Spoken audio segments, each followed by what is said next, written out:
you come to realize that there are no accidents in this universe. Everything that takes place have the pieces moved around by something bigger than all of us. And so it was called the I Am Discourses. And I quote from the I Am Discourses. The first expression of every individual everywhere in the universe, either in spoken word, silent thought, or feeling, is I am. Recognizing its own conquering divinity.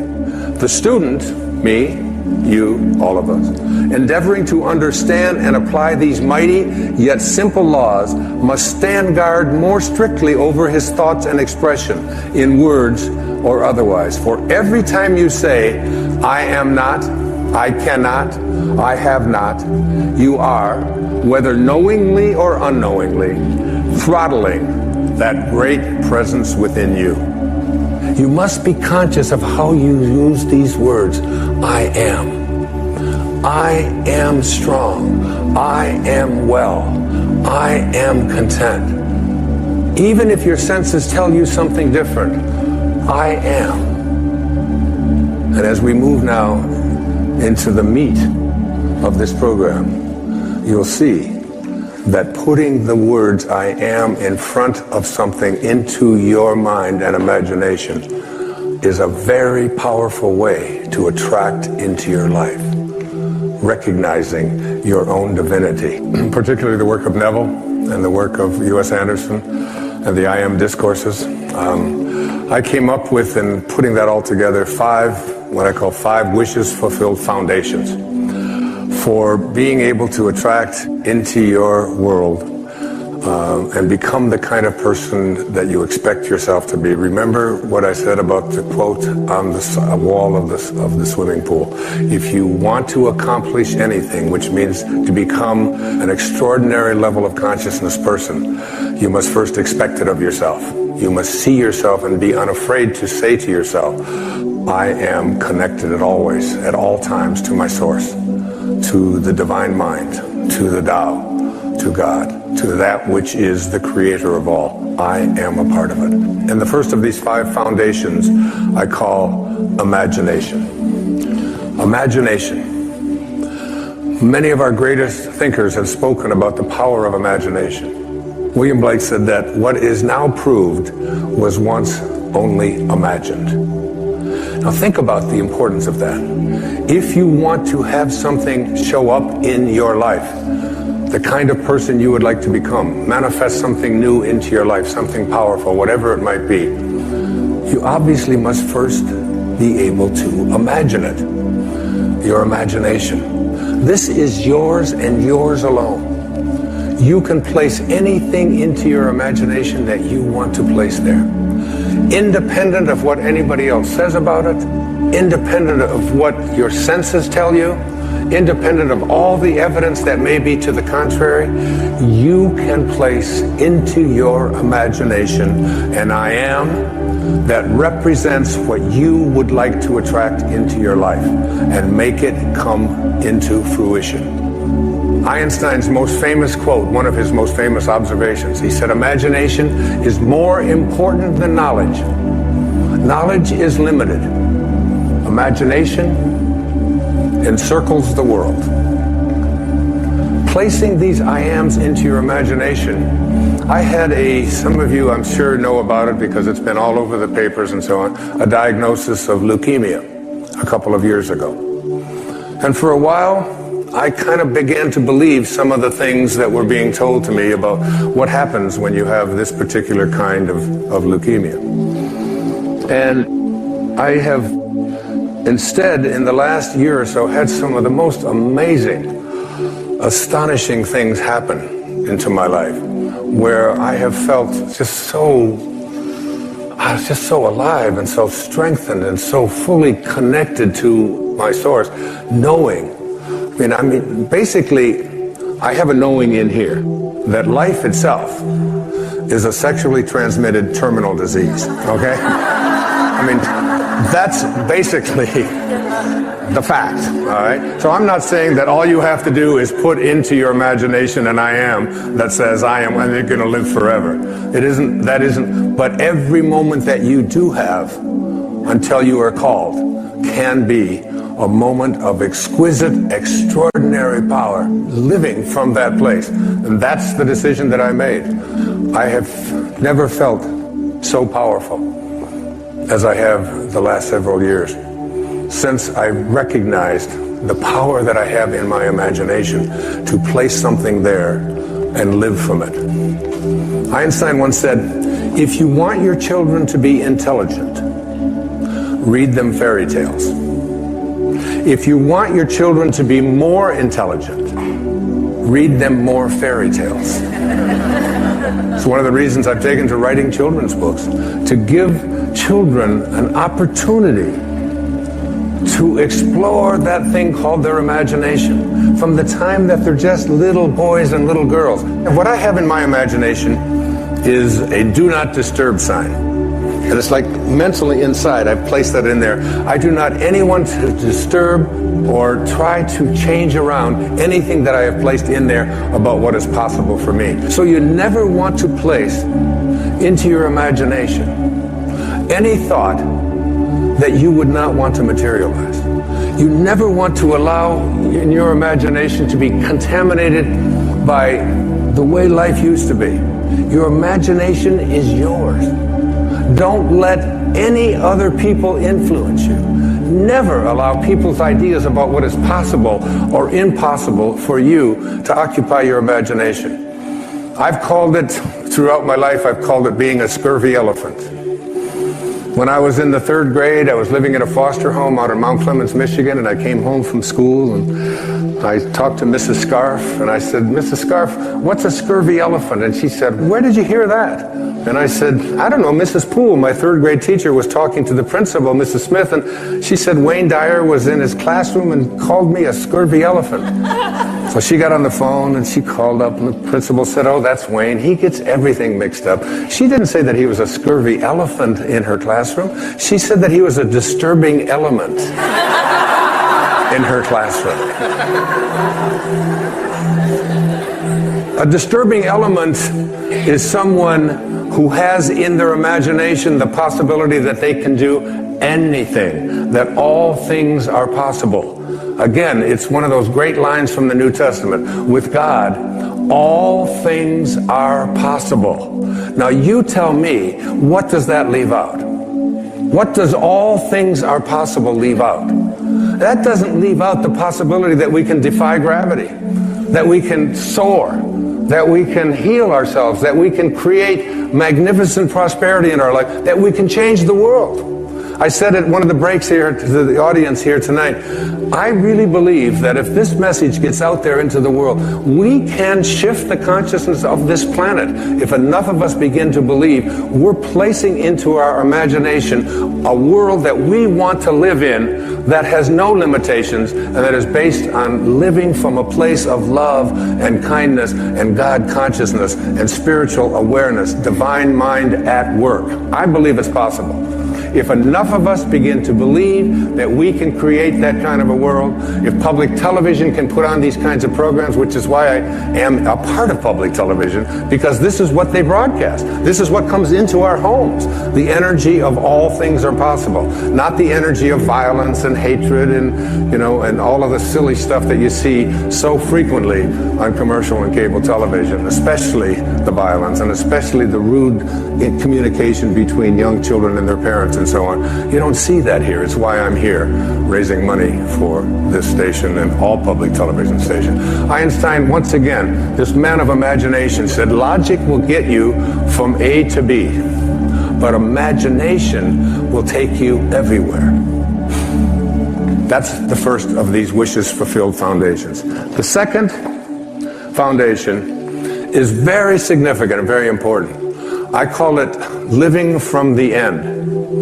This is one of the harder ones for people to get, but I'd like you to go again to the New Testament. Look at Romans 4:17. In the presence of him whom he believed God, who gives life to the dead and calls those things which do not exist as though they did. And calls those things which do not exist as though they did. Those are very important, significant words. You have to be able to call the things which you have not seen yet materialize and manifest into your physical world. You have to be able to say to yourself, I call those things that I would like to become as if they already do. And you place into your imagination fearlessly the I ams which you would like to create for yourself. And when it's time for me to write another book, I don't even know what it's going to be. I just know that it starts germinating inside me. And it's like a calling, it's like a passion. And I'm over there at my writing space. And before I do, I come up with the title. And before I even write one word, I did it with this book, Wishes Fulfilled. I take a jacket, this isn't even my book.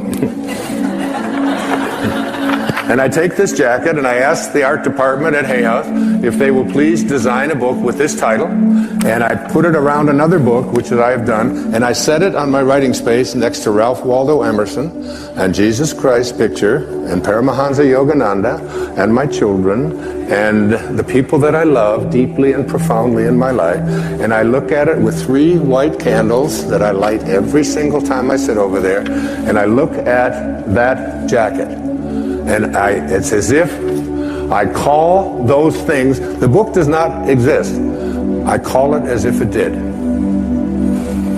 When my leukemia diagnosis came in, the information that was sent to me continuously was, it's incurable. This is something that you can't change. And I would say to my children who would send me this, I would say, I'd really appreciate it if you didn't send me that kind of stuff. And they'd say, what do you mean? Why, Dad? Why wouldn't you want us to send that? It says that right in there. I said, what part of I am well is it that you don't understand? Because I have placed that into my imagination. I have a wonderful quote by the man I've cited before. His name is Neville. And it goes like this.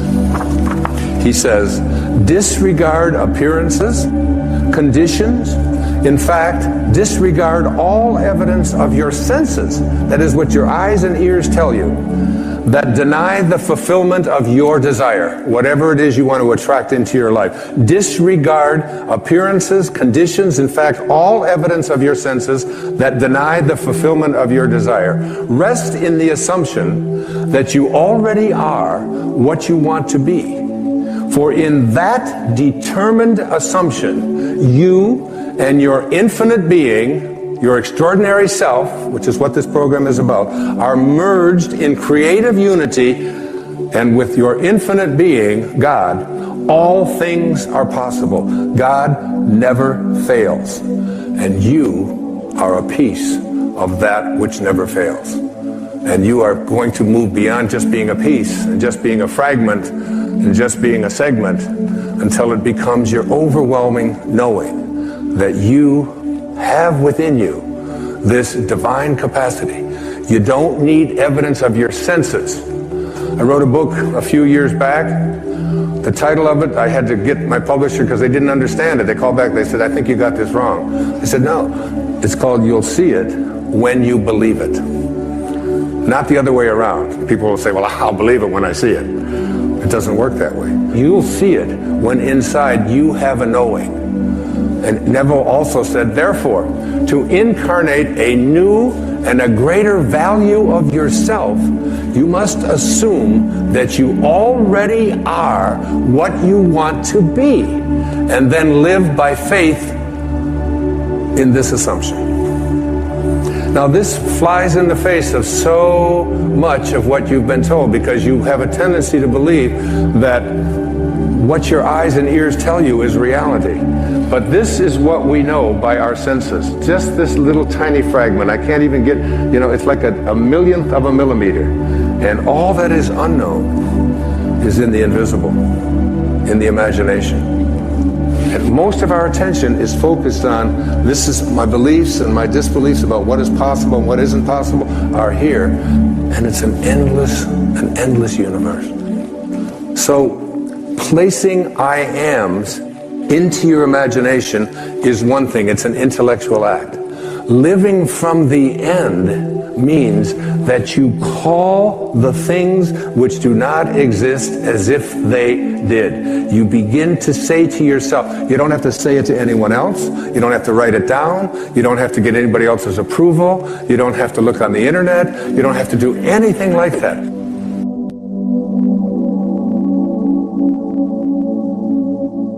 I was handed a book a few years ago, 2 years ago, at a conference that where I was speaking in Las Vegas, and it showed, this is where you have to again willingly suspend your disbelief. It showed how water would crystallize, and they would take a drop of water, or a little vial of water, and they would freeze it at a cryogenic level, 273 degrees below zero, at absolute zero. They would freeze it, and they would include in the vial that was being frozen with the water just the words love typed on a piece of paper, and just the word hatred typed on a piece of paper. And you would think, well, it's typing. It's just words typed on a piece of paper.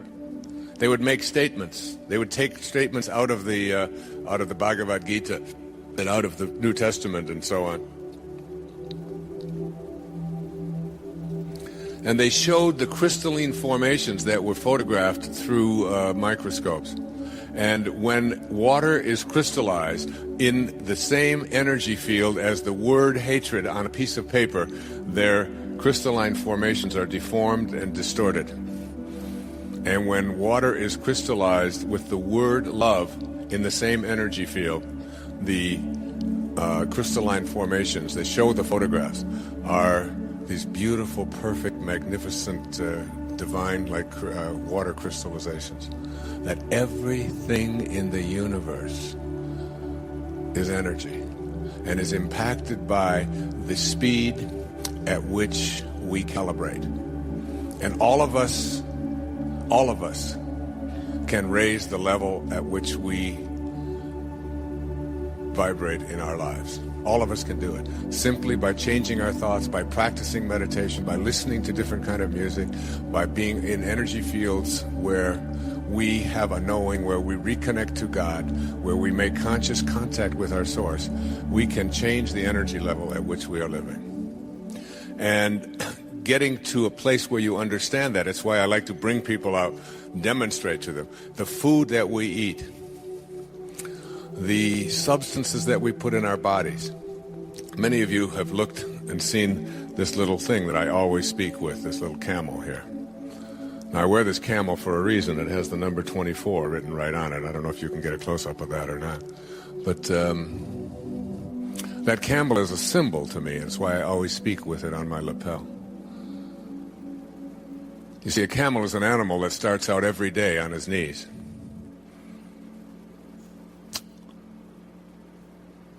And he goes to bed every night on his knees.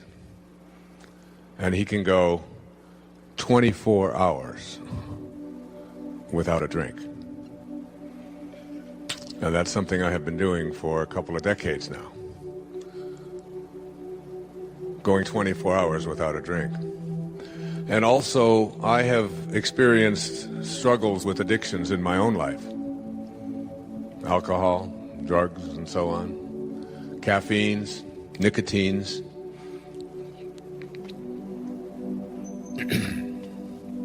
And I'd like to suggest to you, because I've noticed here in this group yesterday, that there were a lot of you who were in that situation yourself.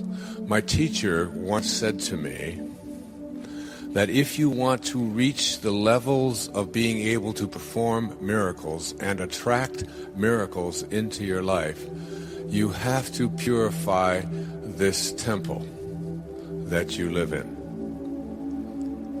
And your temple, the temple that you live in, is something that was intended into this universe with perfection. And any energy that comes into it, like yesterday I demonstrated the impact of aspartame and saccharin on the body. In 1,000 out of 1,000 cases in the eye of the eye, Hawkins describes how it doesn't make any difference whether the person knows or doesn't know. Whenever you put that artificial substance into your body, every time you drink a diet soda, every time you put something called Olestra or one of these weird substances that are manufactured in laboratories and put these chemicals into your body, you are weakening your body. And letting go of addictions and letting go of the belief that these are things that have more power over you than you have to let go of them is one of the energy levels below that calibrates below 200. Every time you light up a cigarette, every time you put substances into your body that make it go weak, you have left your source. You have left God. It isn't spirituality in this presentation here today is not about what church you attend and what scriptures you read. It's about how you stay connected to the perfection from which you were intended in the very first place. And I'd like you to really understand that. And when you do, you'll understand that anything that you do that is self-defeating to this temple, as the Sufis used to say, if you don't have a temple in your heart, you'll never find your heart in a temple. And it's about having a temple in your heart. It's about staying connected. And when you do, exercise becomes a regular part of your life. It's a spiritual experience. The foods that you eat become a spiritual experience. The music that you listen to becomes a spiritual experience. The books that you allow into your home, the programs that you allow to be on your television set, the kinds of ideas that you read in newspapers. So it's this force and counterforce thing. Now, as individuals, we understand when the World Trade Center was hit, our first impact, our first inclination was to be kind. What can we do? And you saw people donating blood. We had more blood donated in the first few hours after that than they had to tell people to stop doing it. They had people getting into their fire trucks in Iowa and driving them all the way to Manhattan. They had people going into burning buildings and taking people out. Our whole sense of compassion, because compassion is one of the highest energy levels that you can reach. It calibrates around 470. That when you have compassion in your heart for those who are operating or living at lower levels. And I remember the story that I heard shortly after the World Trade Center disaster, and it was of grandfather talking to his grandson. And the grandson was looking up at his grandpa, and his grandpa said, you know, he said, I feel as if I have two wolves barking inside of me. He said, the first wolf is filled with anger and hatred and bitterness and mostly revenge. And then he said, I have a second wolf barking inside of me who is filled with love and kindness and compassion and even forgiveness. And the grandson looked up at his grandpa and said, which wolf do you think will win, Grandpa? And his grandfather responded, whichever one I feed. And we have to look at what we feed internally in ourselves. Because every time we use force, and what we were talking about at lunch today, it's like, what do you do, someone asked me, with a man who represents these lower energies, like a Saddam Hussein or an Adolf Hitler? What we do is we have to learn inch by inch that humanity has to grow, and that inside each and every body there are cells. And every now and then a cell will enter into the body that doesn't want to cooperate with the cells adjacent to it. It wants to start gobbling them up. We call these cancers. We call these illnesses. We call these arthritises. We call them blood diseases and so on. And this cell that doesn't want to cooperate with the cell adjacent to it and has no connection to the whole will start gobbling up every cell. And eventually it's a very stupid organism because it will destroy the very host that it needs in order for it to survive itself. It will kill itself as well. It will have no more host on which it can live. So a cancer cell is a very stupid cell indeed. It destroys itself by destroying that which is next to it. But we don't go in and bomb the whole body. We just carve it out, or we isolate it. And today, we need to have learned that there are ways to take people like this with mass communications and all of these wonderful things that we have, these satellites and all of this growth that we've had as a people, and we can take and pinpoint and isolate and use the awareness of the world to point to where this is taking place, and it can be isolated and set aside, and we don't have to go in and bomb the whole body to destroy it in the first place. And it's something that we have to learn, as I said yesterday when Einstein reminded us, that until we come up with an alternative to using force as a way of resolving our disputes, we are doomed as a people to destroy ourselves. We'll destroy ourselves. The weapons that we have put aside in order to resolve our disputes cannot even be used, because if we explode them and the wind changes, it blows back on us the very thing that we are attempting to put onto our enemies. So it's a difference in a shift. Now, when we move from 200 up into the 300s and up into the 400s and 500s, what happens is we begin to make a shift away from force, and we begin to respond with higher and higher levels of awareness and higher levels of consciousness. And as we do, we make a shift in the impact that we have on other people. If you calibrate below 200 and 87.5% of the population of this world today calibrates below 200, which means that they, first of all, cannot make a distinction between truth and falsehood. They can be told that these are your enemies, this is who you are to hate, these are the people you are to kill, and there's nothing in there that offers them anything other than the obedience to go ahead and do that. 87.5% of the people use force and have a counterforce. They're constantly, every time they're in a field of force, they use a counterforce.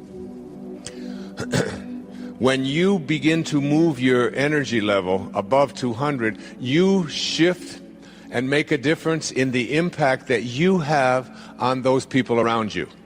So that when someone at 300, 400, or 500 at these calibration levels, who is using the energy of love and kindness and forgiveness and peace and so on, when these people are in your presence, they make a very significant difference in how you react to them, and on even the ability to manifest and attract abundance into one's life or healing. So that here's how it works. A person who is below 200 is someone who is moving against, who has to have an enemy, is someone who drains power, is always looking for energy from someone else, is trying to take it away from you. This is someone who needs to argue. This is someone who needs to prove a point. This is someone who needs to make you feel worse about yourself. And generally, when you're in the energy field of someone below 200, when they leave your energy space, when they leave the field that you are in them with them, you feel worse about yourself. You feel drained for having been in their experience. You feel weakened, and you feel as if you need to get away from that, because they are drainers of energy. They take, and they need to confront, and they need to have an argument. Now, the difference is that a person above 200, particularly in the 300 and 400 range, is a person who never drains, but instead is someone who supplies energy. And when you're in the energy field of someone like this, they make you feel better about yourself. You not only feel better about yourself, but for having been in the presence of that person, you feel energized rather than having been depleted of your energy. Do you see the difference? You feel as if you can do things. You feel as if there's nothing that can stop you. You feel as if you've been awakened. You feel as if everything is going to work. And you have a sense of faith and a sense of beauty and a sense of knowing that there's goodness in the world. But mostly you have a good feeling about yourself. And it's all because of being in the energy field of someone who calibrates to a higher frequency. They don't take, they give. They don't argue, they supply. They don't want from you, they offer you.